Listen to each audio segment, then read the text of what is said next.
திருவாரூர் அருகே அரிதிலும் அரிதான நோய் பாதிப்புக்கு உள்ளாகியுள்ள 5 மாத பெண் குழந்தைக்கு 16 கோடி ரூபாய் மதிப்புள்ள ஊசி செலுத்த வேண்டியுள்ளதால் தமிழ்நாடு அரசு உதவி செய்து உயிரை காப்பாற்ற வேண்டுமென பெற்றோர் கண்ணீர் மல்க வேண்டுகோள் விடுத்துள்ளனர். திருவாரூர் மாவட்டம் நன்னிலம் காந்தி நகரை சேர்ந்த மதியழகன் சௌந்தர்யா தம்பதிக்கு நிதிவிக் ரோஷன் என்ற 5 வயது மகனும் வர்ணிகா ஸ்ரீ என்ற 5 மாத குழந்தையும் உள்ளனர்.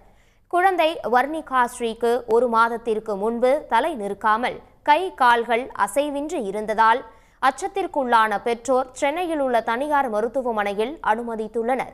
இதில் குழந்தையின் உடல் தசையில் பலம் இல்லை என்றும் முதுகெலும்பு தசைநார் வலுவிழப்பு என்ற அரிதான நோய் பாதிப்பு ஏற்பட்டுள்ளதாக மருத்துவர்கள் அதிர்ச்சி தகவலை தெரிவித்துள்ளனர். இதனையடுத்து பெங்களூருவில் உள்ள தனியார் மருத்துவமனையில் சிகிச்சைக்கு அனுமதித்த போது அரிதிலும் அரிதான இந்த நோய்க்கு அமெரிக்காவில் ஊசி உள்ளதாகவும் அதன் மதிப்பு இந்திய ரூபாயில் சுமார் 16 கோடி ரூபாய் என்றும் தெரிவித்துள்ளனர். இதனால் செய்வதறியாது மனமுடைந்துள்ள பெற்றோர் ஊசியை செலுத்த ஒன்றிய தமிழ்நாடு அரசுக்கு கண்ணீர் மல்க பெற்றோர்கள் வேண்டுகோள் விடுத்துள்ளனர்.